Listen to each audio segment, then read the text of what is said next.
Janata party రాష్ట్ర కార్యాలయంలో తెలంగాణ రాష్ట్ర ప్రభారి తరుణ్ చుగ్ గారు వచ్చినారు. మరి వారు మీ అందరికీ సుపరిచితమే. వారితో పాటు సంజయ్ మయూర్ గారు, వారు నేషనల్ మీడియా వారు కన్వీనర్ అక్కడ భారతీయ జనతా పార్టీ కేంద్ర కార్యాలయంలో. వారితో పాటు రేవేందర్ రెడ్డి గారు, బండి సంజయ్ గారు రాష్ట్ర అధ్యక్షులు, అదేవిధంగా సుభాష్ గారు. ఇప్పుడు ఈరోజు ఉన్నటువంటి ప్రెస్ కాన్ఫరెన్స్ తరుణ్ చుగ్ గారు తీసుకొస్తానని నేను కోరుతా ఉన్నాను.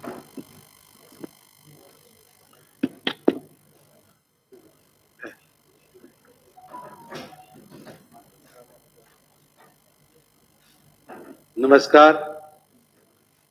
क्योंकि आज एक बहुत महत्वपूर्ण दिन है, इसलिए मैं सबसे पहले इमरजेंसी यानी आपातकाल जो श्रीमती इंदिरा गांधी जी ने उनकी तानाशाही को याद दिलाता है। मैं सर्वप्रथम भारत के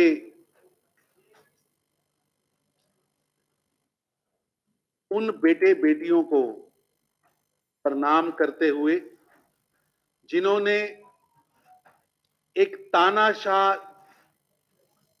प्रधानमंत्री श्रीमती इंदिरा गांधी द्वारा भारत को एक बड़ी जेल बनाने के षड्यंत्र के खिलाफ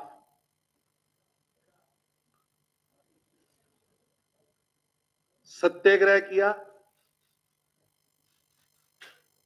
लोकतंत्र की हत्या ना हो, कॉन्स्टिट्यूशन बचाया जा सके, अभिव्यक्ति की आजादी की स्वतंत्रता रहे, उसके लिए 18-18 महीने मीसा में जेल काटी, अत्याचार सहा। कई लोग उसमें से बीमार हो गए, कई स्वर्ग सिधार गए। और मैं जहां उन लोकतंत्र के सेनानियों को, लोकतंत्र के प्रहरियों को सलूट करता हूं, वही भारत के पत्रकार जगत को भी विनम्र प्रार्थना करता हुआ, उनको सलूट करता हुआ, उनके किए हुए कामों को, उनके द्वारा लोकतंत्र की रक्षा के लिए हो रहे यज्ञ में उन्होंने जो आहुतियां डाली, मैं भारत की वीर प्रेस को, आप सब पत्रकार बंधुओं को सलूट करता हूं। क्योंकि मेरे को याद है कि ये वो दिन थे जब संपादकीय पेज अखबार के लोग खाली छोड़ देते थे, क्योंकि इंदिरा गांधी और उनके चमचों का, संजय गांधी का इतना अत्याचार था कि वो वहां झूठ लिखाना चाहते थे। लेकिन प्रेस ने उस समय निर्भय होकर देश के लोकतंत्र की रक्षा की। और मेरे को याद है 3801 अखबार बंद कर दिए गए। ये कांग्रेस की देन थी कि 3801 अखबार इसलिए बंद कर दिए गए क्योंकि वो सच लिख रहे थे। 327 भारत के आप जैसे पत्रकारों को मीसा में बंद कर दिया था। 290 बड़े अखबार जो राष्ट्रीय स्तर के थे, जिनका विज्ञापन बंद कर दिया था। भारत के अंदर रह रहे 7 विदेशी बड़े पत्रकार जो इंटरनेशनल लेवल के थे, उनको जबरन भारत से बाहर भेज दिया था वापस। चाहे यूएनआई थी, चाहे पीटीआई थी, चाहे हिंदुस्तान समाचार था, समाचार भारती थी, ये 4 बड़ी एजेंसियों पर इनको इकट्ठा कर पर इनका पहरा बिठा दिया गया था। कलम के ऊपर और कलम के सिपाहियों के ऊपर बैलेट से वार हुआ था। बंदूक की नली के कनपट्टी पे रखकर कलम लिखने के लिए कहा था। लेकिन भारत के उन वीर पत्रकारों को, निर्भय पत्रकारों को, जिन्होंने जेल की कोठरी पसंद की, भूखा रहना पसंद किया, अखबार का विज्ञापन छोड़ा, अखबार बंद करना छोड़ा, लेकिन लोकतंत्र की आवाज को झुकने नहीं दिया।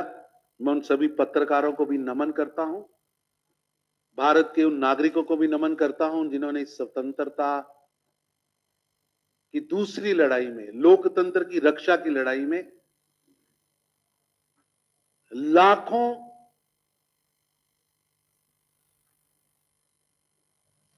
लोकतंत्र के प्रहरियों को अपने घरों में शरण दी। मुझे गर्व है, मैं उस पार्टी से आता हूं, जनसंघ, भारतीय जनता पार्टी और राष्ट्रीय स्वयंसेवक संघ, जिनके लाखों नौजवान जेलों में गए। 18-18 महीने तो हम आज कह रहे हैं, पता नहीं वो 18 साल भी हो सकते थे। आज के हमारे प्रधानमंत्री श्री नरेंद्र मोदी जी कभी सरदार बनकर, कभी सन्यासी बनकर, कभी छुप छुप कर देश के लोकतंत्र की रक्षा कर रहे थे। इसलिए मैं आज की प्रेस को शुरू करने से पूर्व लोकतंत्र के प्रहरियों को सलूट करता हूं। मित्रों, तेलंगाना के अंदर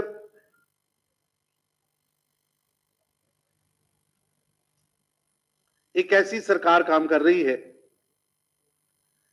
जो सरकार परिवारवाद के वंशवाद के दंश में इस तरह फंस चुकी है कि चाहे केसीआर साहब हैं, उनके पुत्र केटीआर साहब हैं, उनकी बेटी हैं कविता जी, भतीजे हैं हरीश राव जी, संतोष राव जी, और पता नहीं कितनी लंबी लिस्ट है।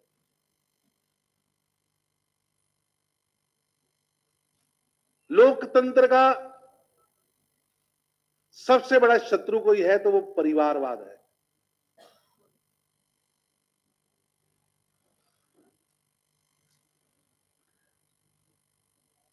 बंगारू तेलंगाना का सपना दिखाया था,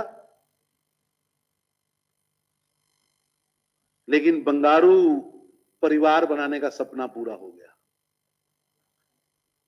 युवा, महिला, किसान, एससी, एसटी, हर वर्ग उन वादों की लिस्ट को याद कर करके रो रहा है कि ये सपना, ये वादा केसीआर साहब ने, टीआरएस की सरकार ने किया था, लेकिन एक भी वादा पूरा नहीं हुआ। उल्टा जो लोग तेलंगाना बनाने के आंदोलन में शामिल थे, ऐसे हजारों लोग जो आज टीआरएस में भी हैं और समाज में भी हैं, वो घुटन महसूस कर रहे हैं। वो घुटन महसूस कर रहे हैं। उनको लग रहा है कि उनके आंदोलन के साथ छल हुआ है, उनके साथ धोखा हुआ है। जिन मूल्यों को आधार रखकर, जिन विषयों को सामने रखकर, बंगारू तेलंगाना के बड़े सपने को सामने रखकर वो आंदोलन शुरू हुआ था, आज उस आंदोलन के विरोधियों को, जो उस समय तेलंगाना के विरोध में थे, आज उनकी गोद में बैठकर केसीआर साहिब सरकार चला रहे हैं। और ये जंतर मंतर की सरकार है, जंतर मंतर की तांत्रिक सरकार है, जिसके एजेंडे में जन भला, जनता का भला, गरीब का भला, एससी का भला, महिला का भला, युवा का भला की बजाय तंत्र मंत्र का भला ये सामने रखा है। और कुशासन का हाल ये है कि देश के अंदर सभी स्टेट्स ने पेट्रोल के दाम कम किए, भारत की सरकार ने पेट्रोल के दाम कम किए। 2 बार केंद्र में हमने दाम कम किए, लेकिन तेलंगाना की कुंभकर्ण की नींद में सो रही केसीआर सरकार ने वैट कम नहीं किया। मैं पूछना चाहता हूं आपके माध्यम से, क्या तेलंगाना की जनता के पेट्रोल के दामों पर उनको कोई चिंता नहीं है? उनके मन में कोई दर्द नहीं है? देश के प्रधानमंत्री ने सामने आकर 2 बार रेट स्लैश किए, 10-10 रुपए कम किए। आपके कुंभकर्ण की नींद इतनी मजबूत है कि आपके दिमाग पर जूं भी नहीं रेंक रही। भ्रष्टाचार की अगर कोई परिकाष्ठा कहें तो केसीआर शासन में यहां भ्रष्टाचार की प्रकाष्ठा हो रही है। मंत्रियों का समूह, उसके ऊपर परिवार, परिवार के ऊपर एक छोटी टोली, ये लूट का गिरोह। ऐसे लग रहा है अली बाबा 40 चोर मिलकर तेलंगाना को लूट रहे हैं। बालू का खनन हो, जमीन को हथियाने के षड्यंत्र हो, अगर इसकी रैंकिंग गिनी जाए तो भारत में नंबर 1 पर चल रही है। और ये सरकार झूठे वादों की सरकार है। केसीआर साहब को याद हो ना हो, मैं याद कराता हूं कि केजी से लेकर पीजी तक मुफ्त शिक्षा का वादा था। केसीआर साहब, अब बाय बाय का टाइम आ गया। बाय बाय का टाइम आ गया आपको। आपकी बाय बाय का टाइम आ गया, लेकिन आपने एक भी वादा पूरा नहीं किया। 3 एकड़ जमीन दूंगा दलितों को, वित्तीय सहायता दूंगा, दलित बंधु लाऊंगा, बेडरूम स्कीम दूंगा, एक भी काम नहीं किया। और उल्टा आकर कहते हैं मैं नया संविधान लिखूंगा। डॉक्टर भीमराव अंबेडकर जी का अपमान कर रहे हैं। संविधान निर्माता जो हमारे शीर्ष नेतृत्व था, उसका वो अपमान कर रहे हैं। तेलंगाना के युवा, किसान, महिला, एसटी, एससी, हर वर्ग दुखी। 91% तेलंगाना के किसान कर्जदार हैं। कृषि माफी की योजना नहीं लाए, वादा किया था। नौकरी की बात थी, नौकरियां अभी तक युवाओं को मिल नहीं रही, खाली पदों के ढेर लग गए। 8 साल का शासन के अंदर तेलंगाना के आम जनता घुटन महसूस कर रही। और मेरे पास कई लोगों के फोन आते हैं, मैं सच कह रहा हूं, लोगों के फोन आते हैं कि हम टीआरएस में है, लेकिन तेलंगाना के सपने को पूरा ना करने के कारण घुटन में है। दम घुट रहा है। दम तेलंगाना की जनता का भी घुट रहा है और टीआरएस के अंदर बैठे उन लोगों का भी घुट रहा है जिन्होंने सचमुच अपना सब कुछ निछावर करके बंगारू तेलंगाना के सपने के लिए अपना जीवन दिया था। वो लोग भी आज केसीआर के कुशासन के अंदर घुटन महसूस कर रहे हैं। लोग रोज दिन गिन रहे हैं, कितने दिन बचे, इतने दिन बचे, इतने दिन बचे। तो उन दिनों की याद कराते हुए आज हम यहां काउंटडाउन वेबसाइट लॉन्च कर रहे हैं। आज से केसीआर साहब, आपके शासन के जाने के दिनों की गिनती शुरू होती है। आपके जाने के, आपके कुशासन के, आपकी जन विरोधी नीतियों के, तेलंगाना को लूटने के, तेलंगाना के जनता की हार्डकोर के पैसे को भ्रष्टाचार के माध्यम से परिवार की पॉकेट में भरने के दिन पूरे होने वाले हैं। और आज हम उसके काउंटडाउन को स्टार्ट करते हैं। आज से 529 दिन बाद, आज से 529 डेज बाद ये हमने कैलकुलेशन चालू की है। 529 दिन बाद ये बोर्ड अब भाजपा के हर कार्यालय में लगेंगे, भाजपा के हर कार्यक्रम में लगेंगे। और भारतीय जनता पार्टी तेलंगाना संजय बंडी जी के नेतृत्व में ये 529 दिन जनता की आवाज को जन जन तक लेके जाएंगे और जनता की आवाज को मुखर करते हुए हम इस ओर बढ़ेंगे। केसीआर साहब, गद्दी खाली करो, तेलंगाना की जनता आती है। गद्दी खाली करो, भारतीय जनता पार्टी आती है। 529 दिन बाद तेलंगाना की जनता की बाय बाय, केसीआर साहब को बाय बाय। और ये बोर्ड भारतीय जनता पार्टी के हर कार्यालय के बाहर लगेगा। और 529वें दिन हम हर दिन 500 भावनाओं को सामने रखते हुए 529 दिन एक एक गांव में संजय बंडी जी के नेतृत्व में प्रजा संग्राम यात्रा जाएगी, जन आंदोलन होंगे। भाजपा का एक एक कार्यकर्ता, चाहे वो बूथ का इंचार्ज है, चाहे प्रदेश का अध्यक्ष है, इस काउंट डाउन में इस सरकार की कुनीतियों का पर्दाफाश करेगा।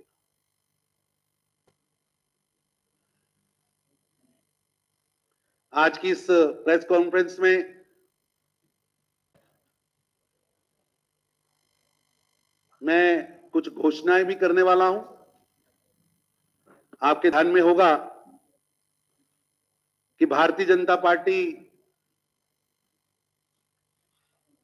की सबसे पावरफुल जो कमेटी है, भारतीय जनता पार्टी की राष्ट्रीय कार्य समिति, उसकी बैठक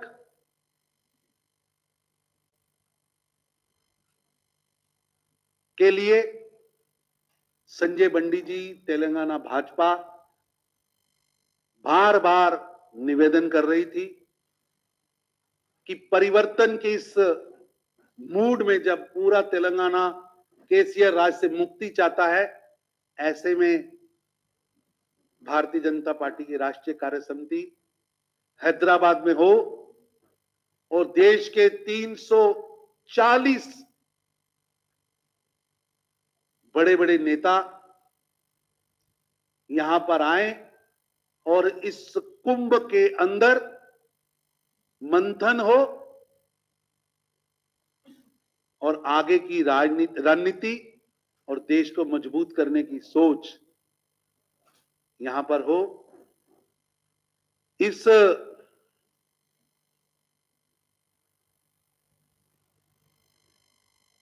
का विवरण इस तरह रहेगा कि 1 जुलाई को राष्ट्रीय महामंत्रियों की बैठक हैदराबाद में होगी। हैदराबाद में एक नगर बसाया जाएगा, एक बहुत बड़ी प्रदर्शनी का आयोजन किया जाएगा। 1 तारीख को वो जनता के लिए वो प्रदर्शनी भाजपा के राष्ट्रीय अध्यक्ष श्री जेपी नड्डा जी जनता को सौंपेंगे। 2 जुलाई को राष्ट्रीय पदाधिकारी बैठक हैदराबाद के अंदर होगी, जिसमें लगभग 138 भाजपा के देश भर के ऑफिस बेरर्स, प्रदेशों के अध्यक्ष यहां आएंगे और पार्टी को मजबूत करने के लिए, देश को मजबूत करने के लिए बैठेंगे। 2 जुलाई को ही शाम को राष्ट्रीय कार्यकारिणी का आयोजन होगा। विश्व के सबसे बड़े नेता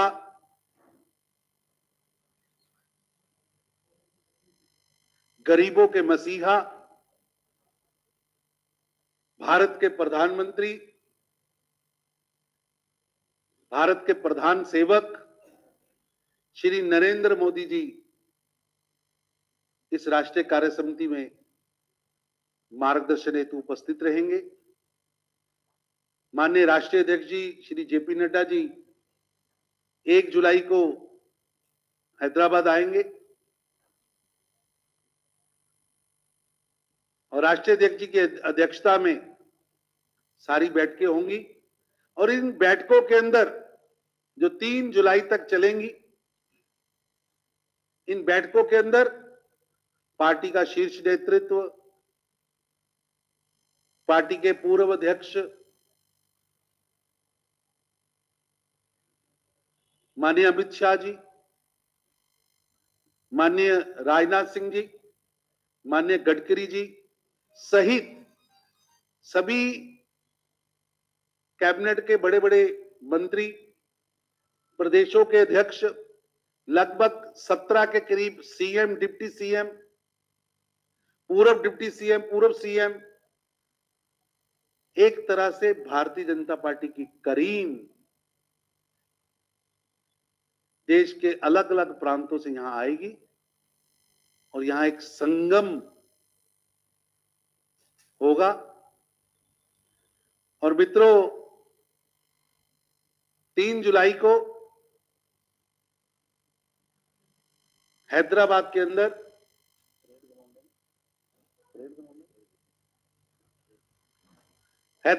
अंदर परेड ग्राउंड में एक विशाल जनसभा का आयोजन होगा। मैं हैदराबाद भाजपा को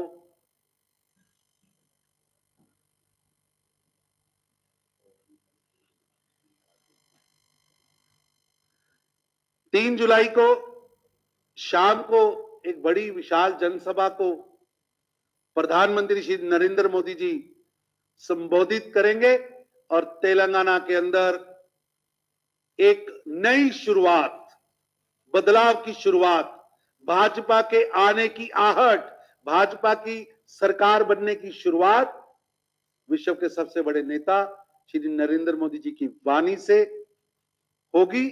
और उनको सुनने के लिए संजय बंडी जी के नेतृत्व में भारतीय जनता पार्टी तेलंगाना ने एक बहुत बड़ी योजना बनाई है। उस योजना के तहत हर बूथ से भाजपा का कार्यकर्ता इस सभा में आएगा। इस जनसभा से तेलंगाना के हर छोटे से छोटे गांव के बूथ से भाजपा के कार्यकर्ताओं की टोली प्रधानमंत्री नरेंद्र मोदी जी को सुनने के लिए आएगी और प्रधानमंत्री श्री नरेंद्र मोदी जी के आह्वान पर तेलंगाना में एक बड़ा परिवर्तन आए, उसके लिए वो ये 3 जुलाई की विशाल जनसभा एक टर्निंग पॉइंट होगी। मित्रों, इतना बड़ा आयोजन हो रहा है। इस आयोजन को करने के लिए संजय बंडी जी के नेतृत्व में अलग अलग कमेटियां बनाई गई हैं। इन कमेटियों में, क्योंकि लंबी लिस्ट है, आपको बाद में हमारे प्रदेश अध्यक्ष जी यहां भेज देंगे। रजिस्ट्रेशन विभाग बनाया गया है। पार्टी की ओर से एनईसी का अकोमोडेशन, प्रधानमंत्री जी का वेलकम, मीटिंग में आने वाले सभी प्रतिनिधि तेलंगाना की संस्कृति के साथ जुड़े, कोई गुजरात से आ रहा है, कोई पंजाब से आ रहा है, कोई हिमाचल से आ रहा है, कोई कर्नाटका से आ रहा है, कोई केरल से आ रहा है, वो तेलंगाना के संस्कृति से नजदीक आए, उसके अलग से प्रबंधन किया गया है। अलग अलग विभाग, सैनिटेशन से लेकर एडिटोरियम तक, रहने से लेकर उनको ले जाने आने तक एक एक विभाग बनाया गया है।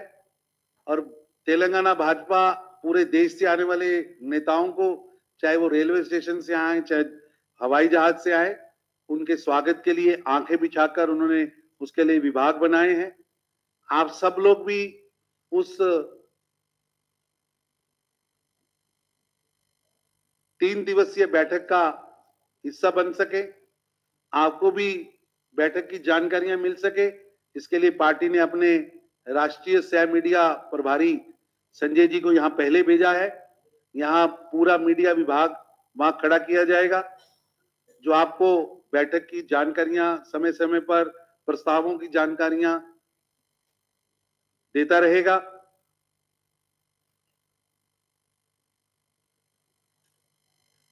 इन सारे आयोजन को करने के लिए भारतीय जनता पार्टी तेलंगाना ने संजय बंडी जी के नेतृत्व में तय किया है कि हम हर बूथ से, जो हमारे बूथ के 20 कार्यकर्ता, 25 कार्यकर्ता टोली है हमारी बूथ की, बूथ के अंदर बैठा भाजपा का छोटे से छोटा कार्यकर्ता इस आयोजन से जुड़े, इस महाकुंभ का हिस्सा बने, उसके लिए हर बूथ से कार्यकर्ता की टोली प्रधानमंत्री जी के समक्ष आएगी भी, और हर बूथ से इस कार्यक्रम को सफल करने के लिए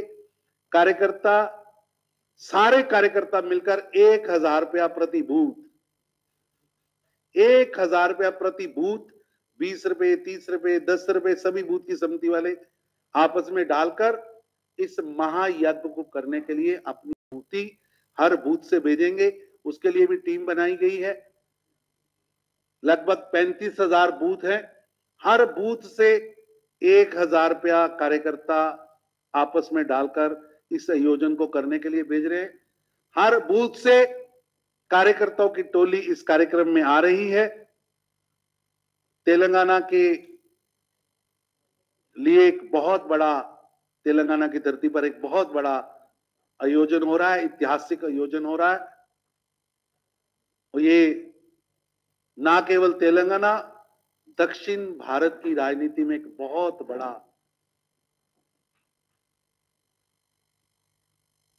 पुड़ाव होने वाला है। मैंने अपना विषय रखा, इस विषय के ऊपर आपने कुछ पूछना है तो मैं बताने के लिए तैयार। ऐसा है कि पॉलिटिकल रेजोल्यूशन होंगे, देश की वर्तमान स्थिति पर रेजोल्यूशन होंगे, देश को मजबूत करने के लिए जो प्रधानमंत्री श्री नरेंद्र मोदी जी का पिछले 8 वर्षों से जो उन्होंने अभियान छेड़ रखा है, उसके लिए मंथन होगा। और जो जो प्रस्ताव पास होंगे उन सब की जानकारियां समय समय पर हमारा मीडिया विभाग वहां पर देता रहेगा। वहां हमारे मीडिया विभाग के लोग रहेंगे, जो अंदर देश का शीर्ष नेतृत्व प्रस्ताव पास करेगा, आपको मौके पर हम है जी।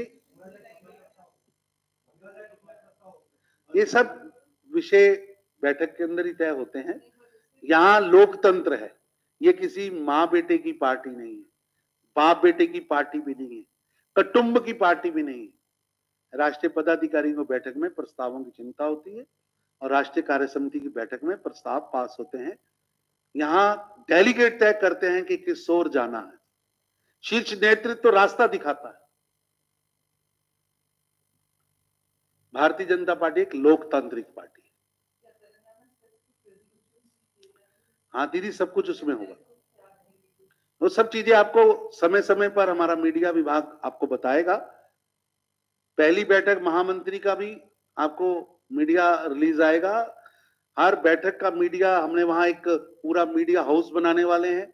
आप लोगों के साथ और भी जो प्रतिनिधि दिल्ली से या केंद्र से आपके समाचार पत्रों के या टीवी चैनल्स के आएंगे, उनको भी वहां हम लोग अकोमोडेट करेंगे, आपको भी अकोमोडेट करेंगे।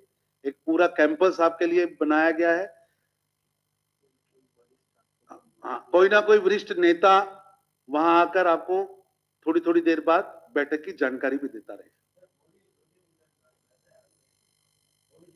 मोदी जी 2 तारीख को आएंगे और 3 तारीख की सभा को संबोधित करेंगे। प्रधानमंत्री जी के बारे में मेरा आज तक 8 वर्षों में ऐसी कोई कार्य समिति नहीं है जिसमें प्रधानमंत्री जी पूरा समय ना रहे। वो देश के नेता हैं, विश्व के नेता हैं, मार्गदर्शक है, लेकिन उनके अंदर आज भी कार्यकर्ता भाव सबसे इंपॉर्टेंट है। वो कार्यकर्ता भाव से ही सारे काम करते हैं।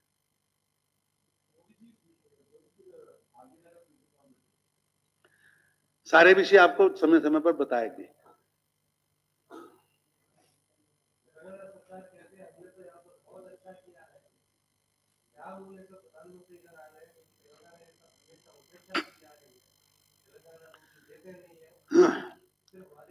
ऐसा कि आज कुछ विषय और है, लेकिन मैं आपसे निवेदन करूंगा, मैं फिर 3 दिन बाद आने वाला हूं।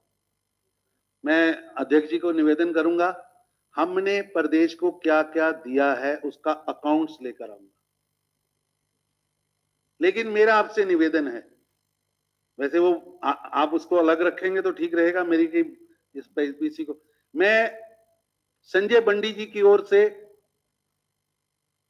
केसीआर साहब को चैलेंज देता हूं कि तेलंगाना का चुनाव उनका मोहल्ला उनका, स्टेज उनकी, वो चुने, वो कोई चैनल चुन ले, समाचार पत्र चुन ले।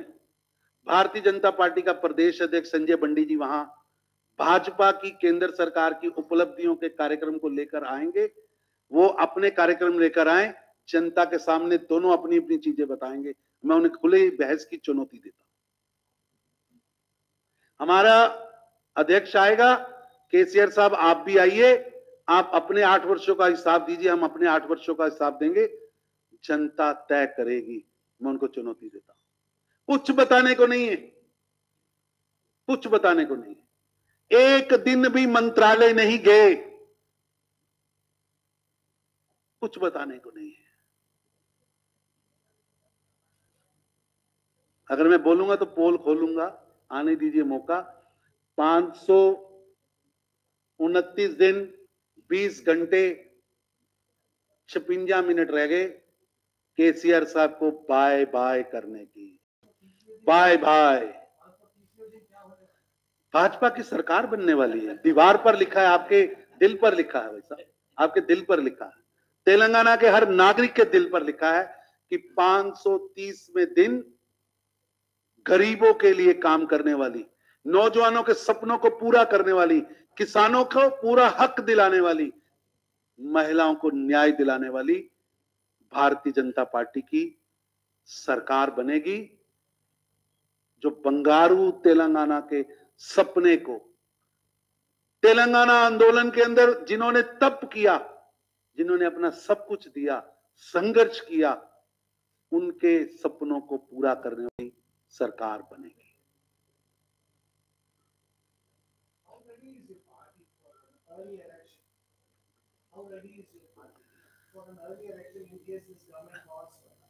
भाजपा हर समय तैयार है।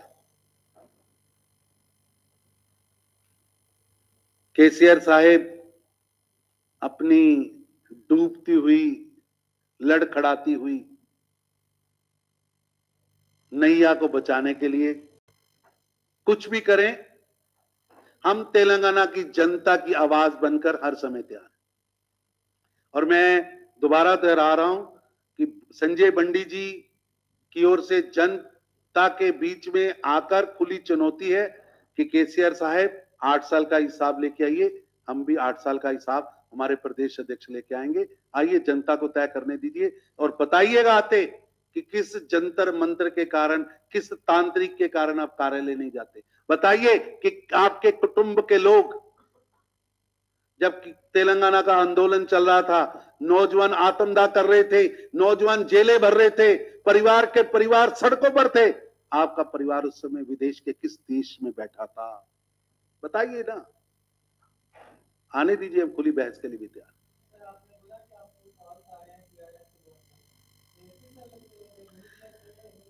आप पत्रकार हैं, आप बताइए कि टीआरएस के अंदर जिन लोगों ने बंगारू तेलंगाना बनने का सपना देखा था, वो घुटन महसूस कर रहे हैं कि नहीं कर रहे हैं? मेरे पास फोन आते हैं, लोग दुखी हैं, उनको लग रहा है उनके साथ छल हुआ है। छल छल होता है ना, दिखाया कुछ, किया कुछ, काला जादू, डिच किया गया है, डिच किया गया।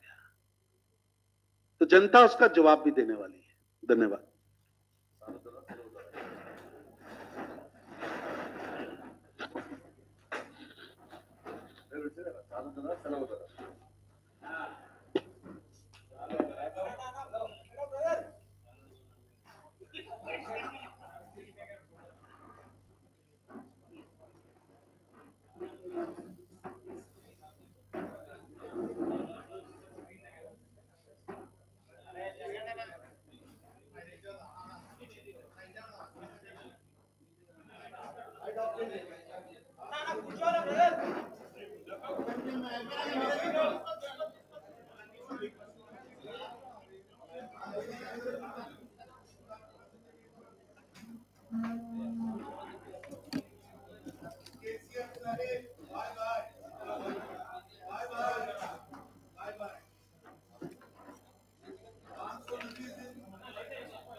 Bye bye bye bye Telangana चाहे